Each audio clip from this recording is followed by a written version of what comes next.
묵상을 같이 나눴는데요.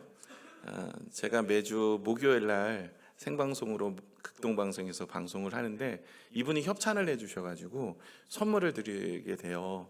그래서 극동방송에 하는 모든 프로그램에 이렇게 선물을 청취자분들 중에서 이렇게 퀴즈를 마치거나 하시는 분들에게 선물이 엄청나게 나갑니다. 근데 그 이분이 헌신해 주셨어요. 그래서 그렇게 많은 사람들에게 선한 영향력을 끼치고 있는데요.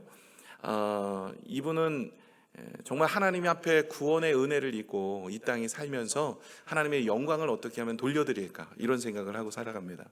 어떤 분들은 하나님을 이용하여 돈을 얻기를 원하고 하나님이 나의 인생에 축복을 주시고 사업에 복을 주시는 이것만으로 만족해 여기는 분이 계시는데, 반면에 이분은 그 은혜를 얻어서 선한 영향력을 내고 하나님 나라를 위해서 그리고 주변에 있는 사람들을 위해서 그렇게 헌신하게 됩니다. 어머니가 유언하셨잖아요. 21살에 죽을 때 너가 첫째는 하나님 중심으로 살아야 된다. 두 번째는 내 이웃 중심이고, 세 번째는 네가 좋은 오너가 되어야 된다. 나눔의 오너, 그러니까 그런 운영을 해야 된다. 그랬을 때 그 말에 순종하면 하나님이 쓰신다고 하시더라.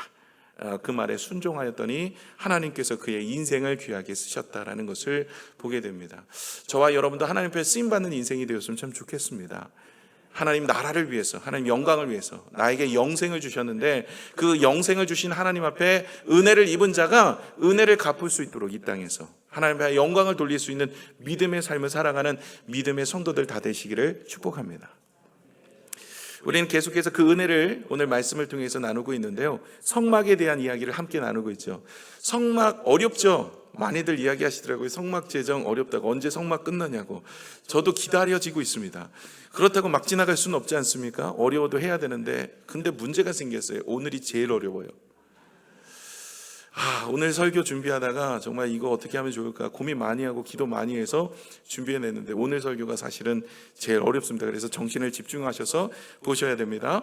성막을 제정하시고 하나님께서는 그 성막을 통해서 예수 그리스도의 사역 그리고 사명 그리고 예수 그리스도가 왜 이 땅에 오셔야 되는지, 그분을 통해서 우리가 어떤 유익과 은혜를 누릴 수 있는지를 일러주고 있어요. 이 이야기는 더하지 않아도 여러분 몇 주간에 걸쳐서 우리가 같이 은혜를 나누지 않았습니까? 성막의 재료, 구조, 모양, 이 모든 것들이 예수 그리스도의 사역, 예수 그리스도의 십자가의 구속의 은혜, 그것을 우리에게 말씀하고 있고 우리는 그것을 기억하여 성도의 삶을 살아가라 말씀하고 계시는 거예요.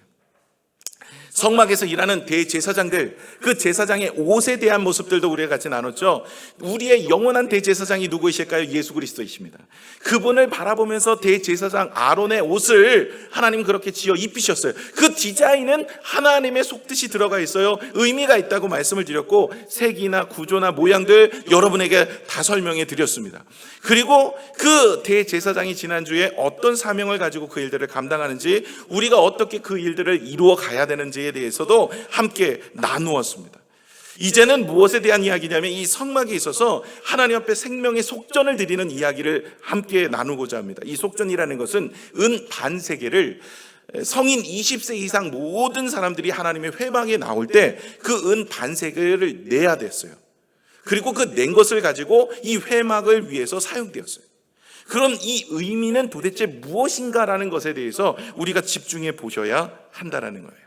그래서 오늘 그 은혜를 나누기는 좀 어려우니까 여러분 오늘 점심 뭐 먹을까 생각을 좀 접어두시고 이 집중하셔서 들으시면 참 좋겠습니다.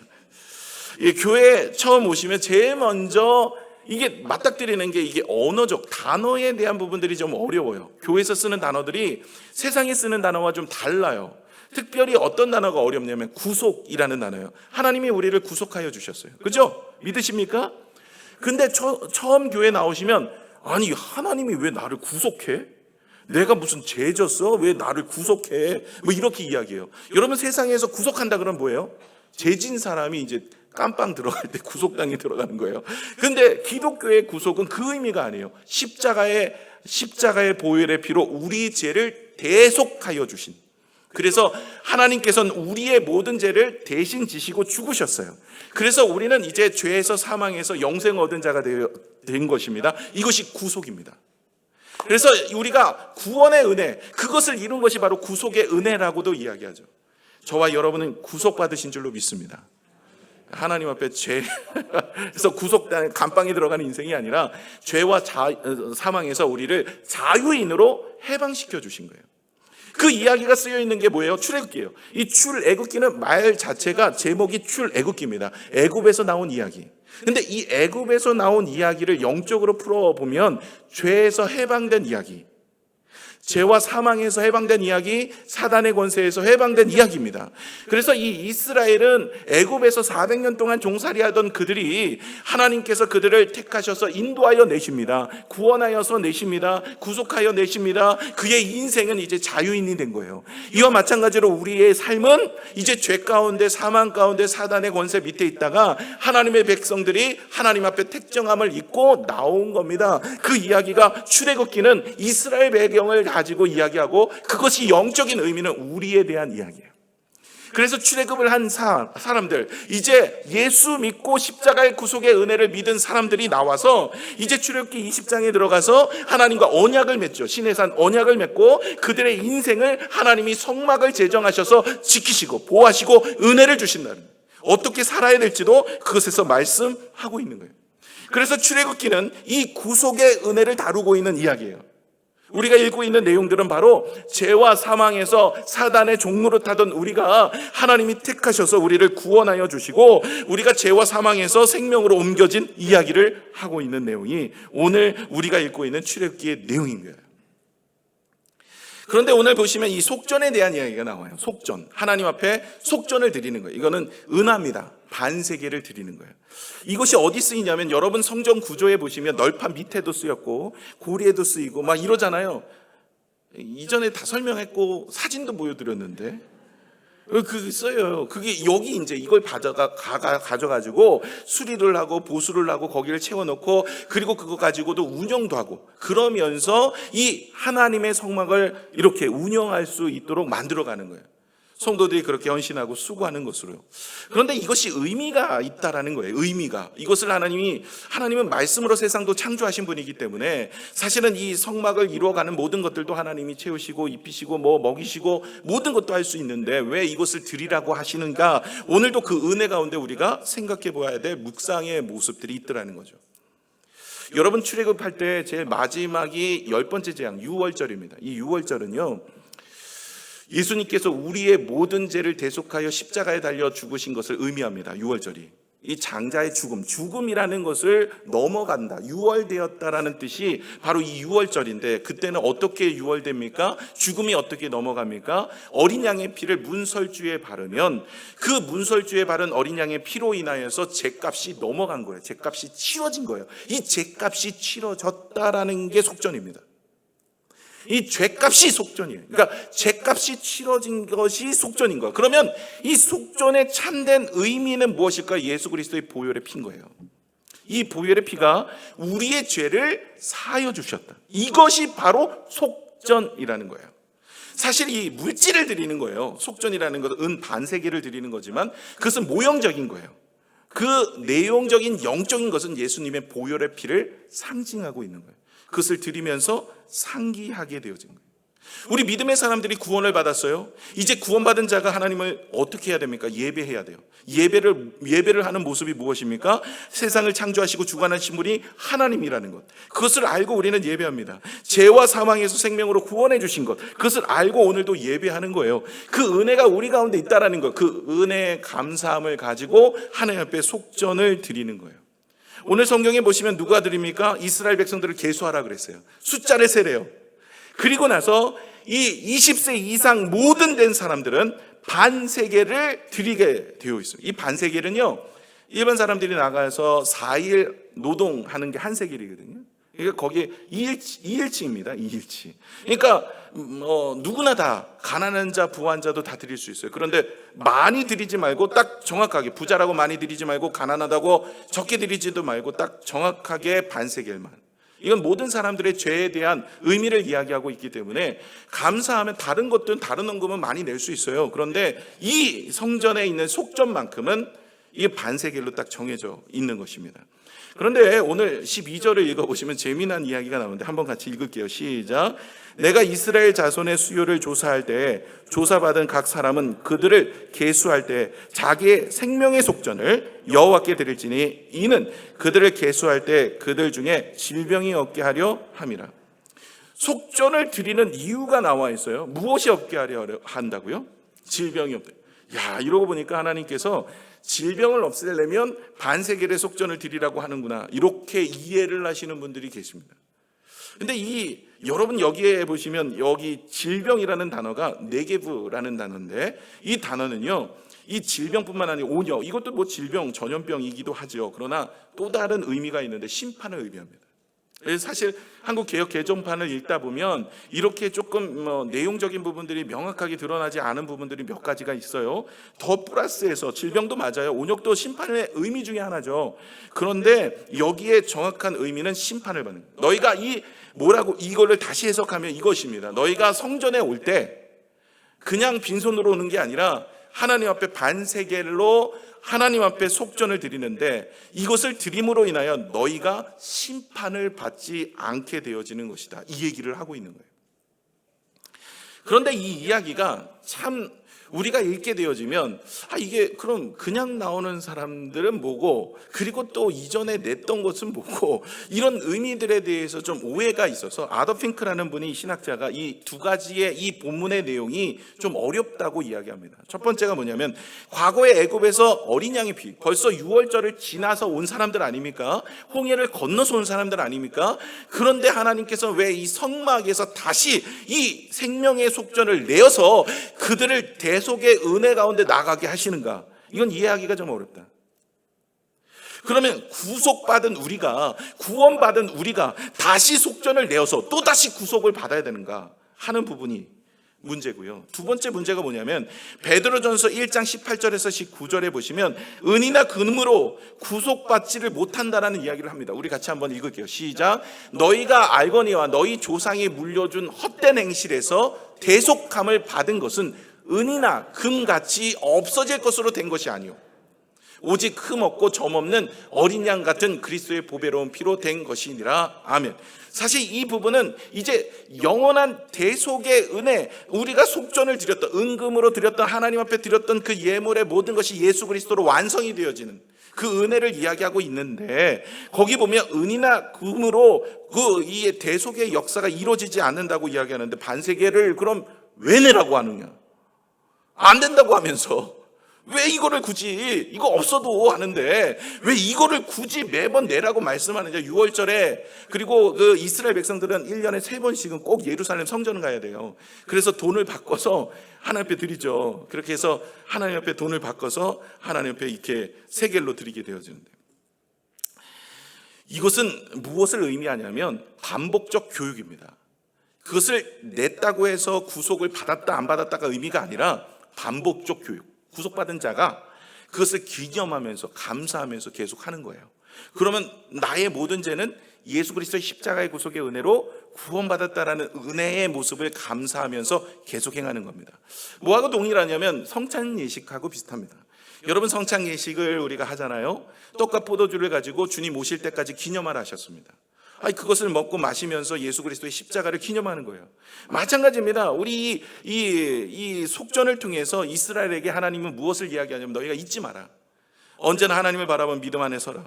여러분, 구약에 있는 이 출애굽기는 하나님 앞에 구속사의 모습을 이야기하고 있는 내용인데, 이 세 가지를 통해서 하나님은 우리가 예수 그리스도의 십자가를 바라보게 하고, 그리고 그 은혜 가운데 서게 하는 것입니다. 아직 구약이기 때문에 안 오셨잖아요. 제가 말씀을 드렸죠. 예수 그리스도의 십자가를 바라보게 하는 것이 이것이라고. 그래서 여러분, 이 성막 구조의 모든 것은 예수 그리스도의 사역을 바라보고 있는 거예요. 우리는 오신 예수님을 바라본 거고, 얘네들은 오실 예수님을 바라보시고, 우리가 이제 다시 오실 예수님을 바라보는 거예요. 이런 모습인데, 이 출애굽기는 이 세 가지 모습을 통하여서 우리에게 계속 반복 교육을 하고 있어요. 첫 번째가 6월절입니다.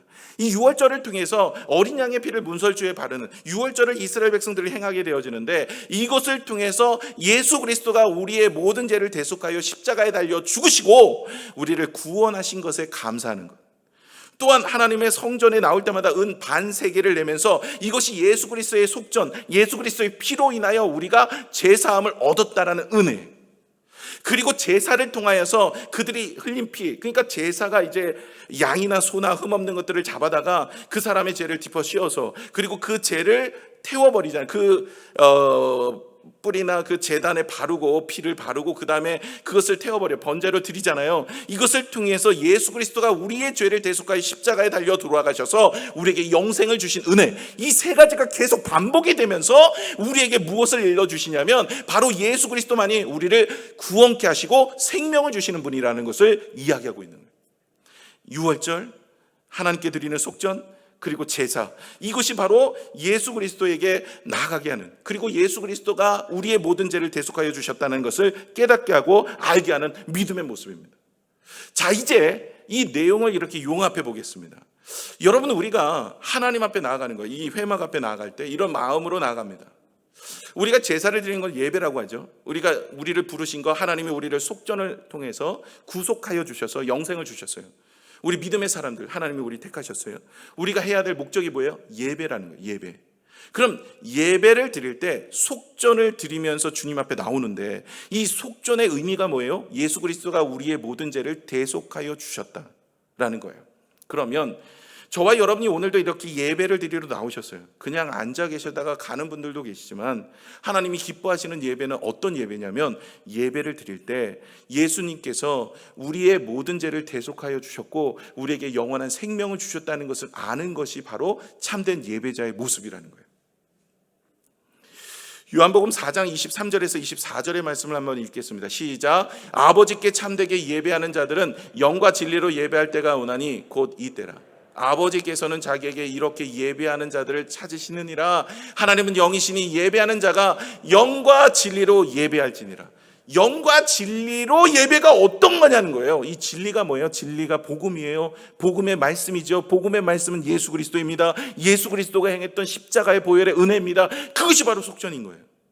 그래서 오늘도 우리는 예수 그리스도 십자가의 보혈의 은혜로 오늘도 예배를 드릴 수 있는 거예요. 우리가 하나님 앞에 예배 드린다고 하나님이 받으시는 게 아니라, 하나님께 죄 없는 자, 우리가 예수 그리스도의 피로 속전을 얻은 우리가 이제는 하나님의 의인된 자가 주님 앞에 예배를 드릴 수 있고, 그 예배를 흠양하시고 우리의 기도를 들으시고 하나님께서 우리의 삶 속에 놀라운 은혜를 베풀어 주시더라는 거예요.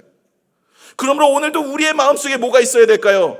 바로 이 생명의 속전을 주 앞에 드리는 마음, 십자가의 구속의 은혜, 그 감격과 은혜가 내 마음속에 있어서 오늘도 그 마음으로 예배를 드리지 않으면 온전한 예배가 될 수 없는 거예요.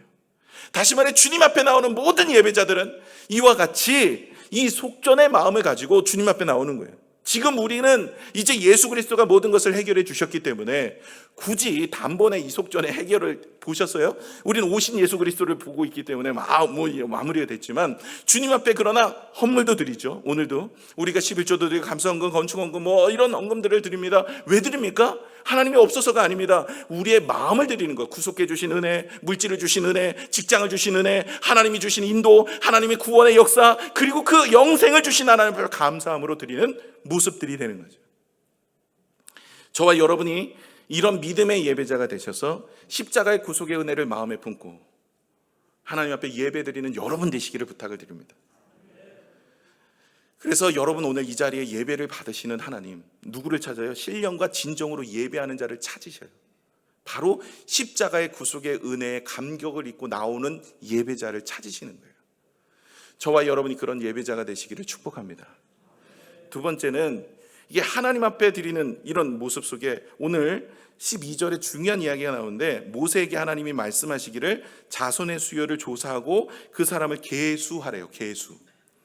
하나님께서 이스라엘 백성들을 계수하는데요, 성경에 보면 이스라엘 백성들을 계수할 때가 있어요.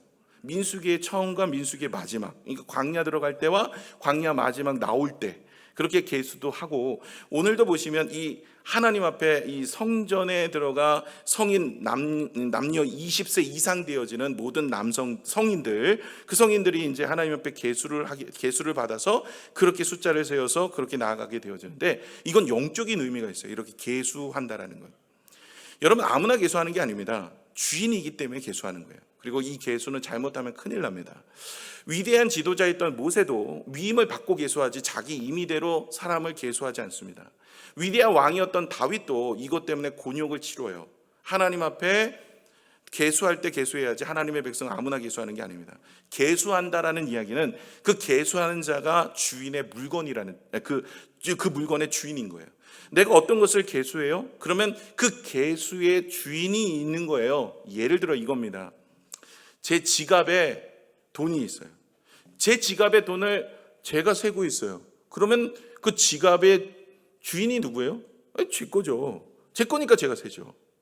그런데 제가 위임을 했어요. 제 아내나 아들한테. 야, 내 지갑에 돈이 있는데 좀 세봐. 그럼 그 위임받은 자가 세요. 지 건 아니죠. 제 거죠. 그런데 만약에 제 거를 우리 김옥자 집사님이 세고 계셔. 그럼 뭐가 될까요? 이 도둑인 거예요. 죄송합니다. 이게 남이 내 거 세고 있어. 이건 도둑이에요. 내 거니까 내가 셀 수 있는 거예요. 이건 주권을 의미합니다. 하나님의 주권 안에 있는 거예요. 여러분, 우리 목양실에 책이 있습니다. 책을 제가 세고 있어요. 내 책이니까 세죠. 다른 사람이 셀 수 있나요? 아니에요. 자기 거 아니니까 세지 않습니다. 위임받은 자는 세요. 그러나 하나님의 주권을 의미해요. 오늘도 지금 이 이스라엘 백성들을 센다라는 것, 계수한다는 것은 하나님이 그 인생들을 지켜보시고 계수하여 하나님의 주권 안에 있다는 거예요. 이걸 인정하지 못하면 자기가 세요. 그러면 하나님의 주권을 인정하지 않는 거예요. 다윗이 그 죄를 범하죠. 역대상 21장에 보시면 다윗이 하나님의 허락 없이 이스라엘 백성을 계수합니다. 백성을 세요. 인구 조사를 하는 거예요. 하나님의 백성은 하나님의 허락 없이 셀 수 없어요. 왜냐하면 주권이 하나님께 있기 때문에 하나님의 허락을 받아서, 모세도 허락을 받아서 세는 거지 이거 세면 안 되는 거예요. 분명히 하나님이 세지 말라고 말씀을 하셨어요. 그래서 다윗의 신복이었던 요압 장군이 옆에서 이제 계수를 하라고 얘기하니까 왕이시여, 어찌 이런 일을 하시려고 합니까? 왜 죄에 빠지시려고 합니까? 하지 마십시오 라고 얘기하는데도 불구하고 다윗은 자신의 그 인구 계수를 합니다. 이것 때문에 하나님이 심판이 임하는데 선지자 갓을 보냅니다. 선지자 갓을 보내서 하나님이 진노를 하셨어요. 네가 3개 중에 하나 골라라. 너 인구조사했어. 너 내가 하지 말라 그랬는데 인구조사하고. 계수는 나의 주권을 침해한 거죠. 그러므로 인해서 3가지 심판이 임할 건데 하나 골라. 하나, 1번 3년 기근, 2번 3개월 원수들에게 쫓김, 3번 3일 온역. 이 질병, 오늘 이 질병입니다. 심판입니다. 뭐가 날까요? 여러분 뭐 하시겠어요? 3년 기근, 3달 원수에게 쫓김, 3일 심판. 매는요 짧고 굵게 맞아야 돼요. 다윗도 그걸 안 거예요. 3번이요 3일 만에 끝내주세요. 그래, 심판이 맞는데 무려 7만 명이 죽습니다.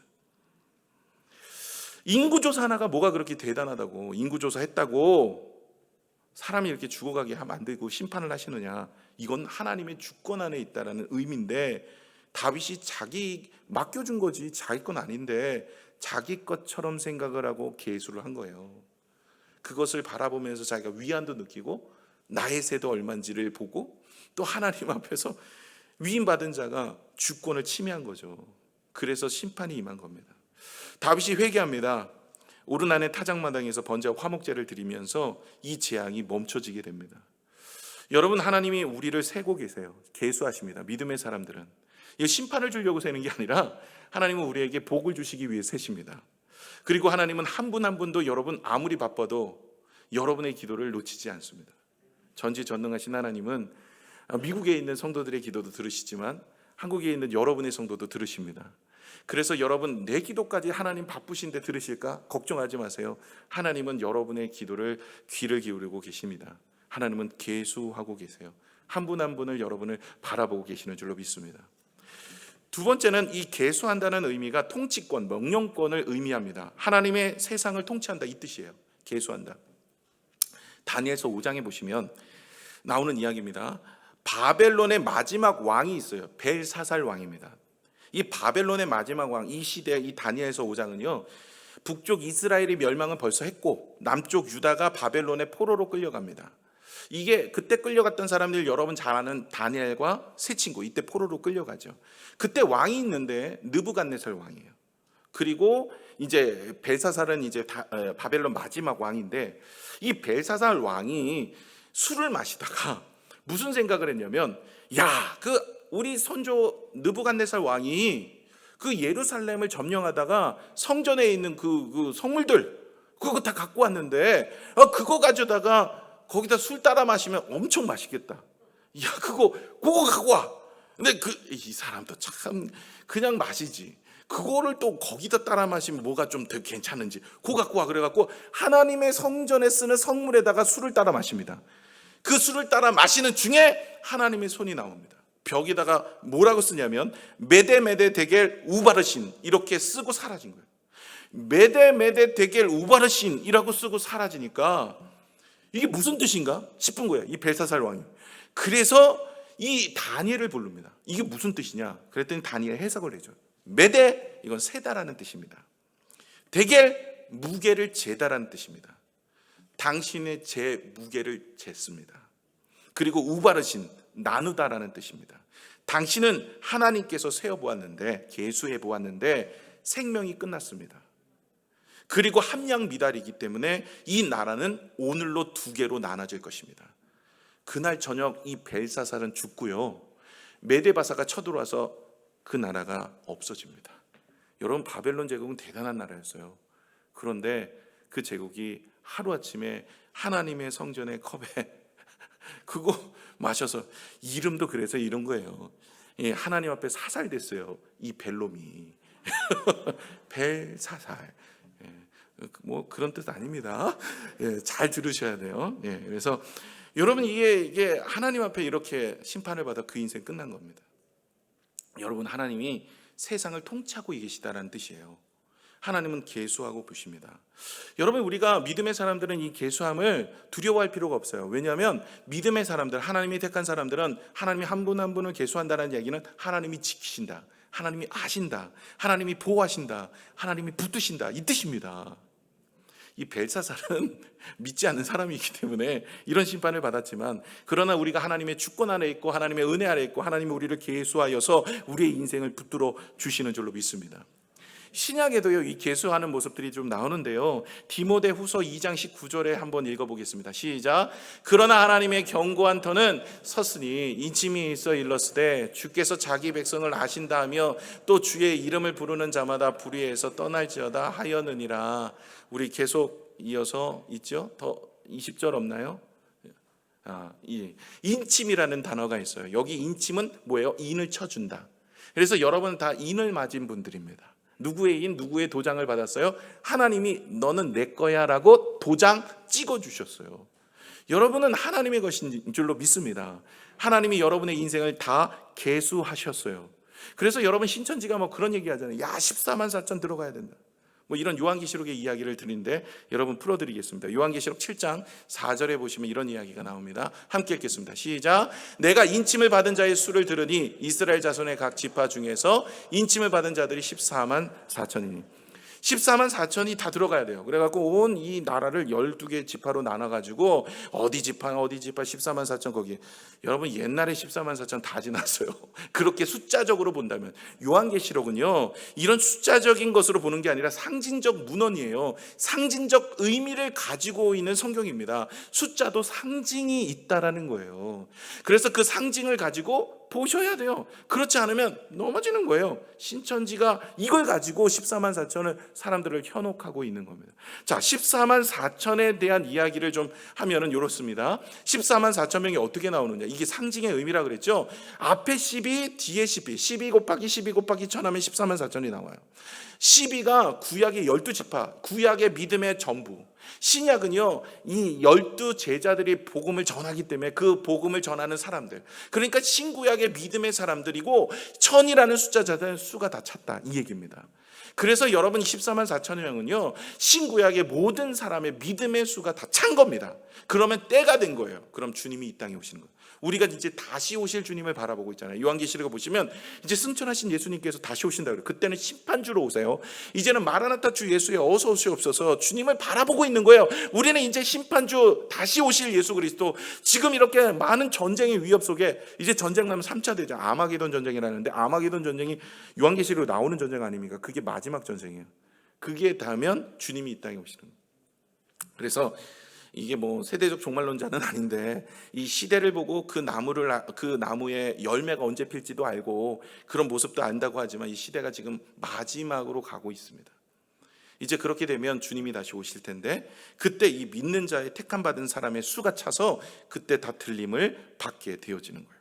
그러면 왜 이 속전을 계속 내라고 하느냐? 그것은 제가 말씀을 드렸던 것처럼 이 속전을 낼 때마다 하나님이 나를 계수하시고 나를 붙드시고 나에게 은혜 주시고 예수 그리스도 십자가로 우리의 죄값을 다 사하여 주신 것에 대한 은혜를 가지고 살아가는 거예요. 그런데 이게 어디 쓰여지느냐가 중요한데, 16절을 같이 한번 읽겠습니다. 시작. 너는 이스라엘 자손에게 속전을 취하여 회막 봉사에 쓰라. 이것이 여호와 앞에서 이스라엘 자손의 기념이 되어서 너희의 생명을 대속하리라. 자, 이 속전이 쓰여지는 것이 무엇일까요? 이것이 하나님의 회막, 하나님의 성소에서 쓰여진 거예요. 이 회막이라는 말과 성소나 성막이라는 말이 같은 의미예요. 회자는 모일회, 회. 그래서 교회도 회잖아요. 이 모이다라는 뜻이에요. 사람들이 모이는 곳이 바로 이 성막, 이 회막, 이 같은 의미입니다. 거기에 쓰이는 거예요. 그래서 그 속전을 가지고 그렇게 쓰는데, 오늘 시대에는 어떻게 이 부분을 우리가 받아들여야 되느냐 하는 부분입니다. 저와 여러분이 하나님 앞에 시간도 드릴 수 있고 마음도 드릴 수 있고 정성도 드릴 수 있고 물질도 드릴 수 있어요. 이런 것들이 어디에 쓰여요? 하나님 나라, 하나님의 교회, 하나님의 성막과 같은 우리의 삶 속에 하나님의 영광을 돌리는 곳에 쓰여야 된다는 거죠. 여러분, 구약에 보시면 이 남유다와 북이스라엘이 나눠졌어요. 북이스라엘은 10지파가 올라갔어요. 그렇죠? 남유다는 두 지파예요. 유다하고 베냐민. 솔로몬이 정치를 잘 못해가지고 두 개 나눠줬어요. 자기 아들 르호보암 때. 그래서 북쪽은 10지파가 올라가서 이스라엘이라고 불러요. 19명의 왕이 있는데 한 명도 선한 왕이 없어요. 한 명도 하나님을 의지하는 왕이 없어요. 여러분이 잘 아는 엘리야 시대 때 아합 왕도 그 다 북이스라엘 왕이에요. 19명. 그래서 하나님은 BC 721년에 아수르에게 멸망을 당하게 하십니다. 그리고 돌아오는 길도 없어요. 돌아오는 길이 없어요. 걔네들이 사마리아 사람들이 돌아오는 길이 없어요. 이방 사람이 돼버렸어요. 남쪽 유다하고 베냐민 지파, 이 두 지파가 유다라는 나라인데, 이때 이제 바벨론에게 586년에 느부갓네살 왕이 쳐들어와서 이제 끌려가죠. 그게 이제 여러분이 아는 다니엘과 세 친구 얘기, 뭐 이런 얘기들. 그리고 70년이 차서 다시 돌아오는 얘기도 남유다 얘기예요. 북이스라엘은 돌아오는 길이 없어요. 그래서 남유다 때 이제 스룹바벨, 에스라, 느헤미야, 이게 남쪽으로 다 이제 그 남유다가 계승을 이어가서 지금 이스라엘이 된 거예요. 이게 남쪽 유다가 그런 부분들이 되는데, 남쪽에는 20명의 왕들 중에 반타작도 못했어요. 8명만 하나님을 경외해. 아니, 하나님의 백성, 하나님의 나라가 남북 다 합치면 39명 중에 8명만 하나님을 경외하고 나머지 다 우상 숭배. 이 8명 중에 여러분이 잘 아는 사람들이 있죠. 뭐 히스기야, 기도의 사람, 뭐 요시야, 이런 왕들이 다 남쪽 8명 안에 들어가 있는 왕들입니다. 그런데 이 8명의 왕들이 하나같이 중심이 되는 게 성전이에요. 이 나머지들은요, 뭐 31명의 왕들은 하나님의 성전 관심이 없어요. 성전이 어떻게 됐든 뭐 수리할 곳이 있든 물이 새는지 뭐 별로 관심, 오히려 성전에 우방신을 갖다 놓고 제단을 거기다 우상 숭배하고 막 이래요. 그런데 이 선한 왕들은 그렇지 않았어요. 하나님의 성전 중심이었어요. 그래서 성전을 수리하고 성전을 잘 돌보고 그런 일들을 합니다. 그러면서 이 요아스 왕이라고 있어요. 유다의 8대 왕인데 8살 때 이제 왕이 됩니다. 근데 그 왕이 대제사장이 여호야다인데, 성전이 그동안 계속 아빠도 악하거든요. 그 할아버지도 악하고, 그래서 성전이 다 회파되었어요. 그걸 다시 수리를 합니다. 그 수리를 하면서 성전 들어오는 입구에 거기다 헌금함을 놨어요. 그것이 이제 속전을 드리는 부분입니다. 이제 속전을 드리고 나서 그것을 가지고 하나님의 성전을 이렇게 수리하다 뭐를 발견하냐면 율법책을 발견한 거예요. 잊어버렸거든요. 모세 오경을 발견합니다. 그것을 말씀을 발견하고 그 말씀 속에 통회하고 자복함으로 하늘의 축복이 임하고 그 나라가 하나님의 복을 얻게 됩니다. 하나님의 성전을 수리하고 성전을 사모하고 성전을 위하고 성전을 그렇게 중심으로 살아가는 사람에게 말씀을 주시고 그의 인생에 복을 허락하여 주신다는 그런 영적인 의미가 있어요. 그러면 우리가 속전을 드리면 하나님 앞에 주님의 교회를 위해서, 하나님 나라를 위해서, 하나님의 일들을 위해서 사용하는 겁니다. 오늘도 믿음의 성도들이 하나님의 구원을 입은 자들이 이제 예배 드리고 하나님 앞에 복을 받는 것으로 그치는 게 아니라 우리가 하나님의 주시는 은혜, 그 속전을 입었던 자가 이제 생명의 속전을 주님 앞에 드리는 마음은 무엇일까요? 나를 구원하신 하나님, 나에게 영생을 주신 하나님, 그 구원의 은혜를 내가 증거하며 하나님 나라를 위해 사용하기를 원합니다. 지금은 성막은 없잖아요. 하나님의 교회가 있고요. 그래서 이 교회를 또 아름답게 세우라고 하셨으니까 우리가 생명의 속전은 드리지 않지만 예물도 드리고 시간도 드리고 정성도 드리고 마음도 드리고 그러면서 하나님의 교회를 세워가는 거예요. 그게 그래서 교회가 정말 중요한 거예요. 교회 없이 신앙생활 하나님 앞에 드릴 수가 없는 게 이 속전의 의미 자체를 모를 수밖에 없는 거죠. 그러니 하나님이 나의 은혜를 허락하여 주셨는데 그 은혜를 가지고 나아갈 때 하나님이 쓰시는 거예요. 그리고 축복을 해주시는 거예요. 오늘 영상을 통해서 보셨잖아요. 신효철 대표님 연어로만에서 연어 회 세트, 여러분도 해보세요. 목요일날 5시 제가 드릴게요. 연어회 세트. 그 이분이 하나님이 주시는 은혜 가운데 이렇게 헌신하고 수고하는 거예요. 나라를 위해서. 이게 바로 하나님의 나라를 위해서, 하나님의 교회를 위해서 드리는 생명의 속전과 같은 마음으로 자신의 사업을 드리고 물질을 드리고 정성을 드리고 시간을 드리고 마음을 드리는 거예요. 이번에 제3남전도에 정말 칭찬하고 싶고 정말 너무나 감사해요. 이번에 연탄 배달하는 거 있죠. 저는 이걸 원했어요. 그래서 이번에 내년에 이게 합치는 거예요. 남녀전도회가 교구별로 합치는 이유가 이 일을 이제 2개 이원화되어지니까 이게 참 어렵다. 그래서 이거를 합쳐서 이 일을 하는 거, 성교적 교회로 가야 되는 모습인 거죠. 연탄 은행에 가서 정말 지금도 연탄을 떼야 되는 가난한 사람들에게 나눠주는 거예요. 그들을 위해서 헌신하고 수고하는 겁니다. 이것이 바로 하나님의 교회, 하나님의 나라, 잃어버린 영혼들을 위해서 헌신하고 수고하는 생명의 속전을 드리는 모습이에요. 이 모습을 통해서 그들이 우리 교회에 나올까요? 몰라도 돼요. 우리가 갚을 것이 없는 자에게 드리는 것은 하나님이 갚아주신대요. 이건 성경에 쓰여 있는 거예요. 갚을 것이 있는 자는 그 사람이 나한테 갚지만 갚을 것이 없는 자에게 드리는 건 하나님이 갚아주시면 누르고 흔들어 넘치도록 도와줘요. 이분들이 가서 어려운 자, 가난한 자, 그들을 주님의 이름으로 섬기고 베풀고 나누면 하나님이 갚아주신, 그냥 가만히 앉아서 기도만 하고 있는 것이 아니라 정말 하나님의 속전의 은혜를 입은 자가, 구속의 대속의 은혜를 입은 자가 이제 하나님 앞에 나가서 내가 믿음으로 살아가는 인생이 되어질 때 그 인생에 하나님이 주시는 은혜를 경험할 줄로 믿습니다. 우리 교회도 어려워요. 힘듭니다. 아니 10년도 안 되고 뭐 교회를 3번이나 건축을 했는데 빚도 왜 없겠습니까? 왜 어렵지 않겠습니까? 그런데 왜 이렇게 많은 교회들을 건축을 하고 왜 많은 교회들을 돕고 주변에 있는 교회들을 힘쓰면서 그 일을 할까요? 하나님의 영광을 위해서 하는 거예요. 여러분, 그것이 바로 우리가 하나님 앞에 이 거룩한 속전, 하나님 앞에 생명의 속전을 드리는 마음으로 물질도 드리고 정성도 드리고 시간도 드리고 헌신도 드리고 마음도 드리고 긍휼의 마음도 드리고 주님 앞에 이러면서 하나님의 은혜 가운데 살아야 하는 줄로 믿습니다. 저와 여러분이 주님 다시 오시는 그날에, 이제 얼마 남지 않은 것 같아요. 주님 다시 오시는 그날에 저와 여러분이 잘했다 칭찬받을 수 있는 믿음의 모습, 그 은혜가 저와 여러분 안에 있어지기를 축복합니다.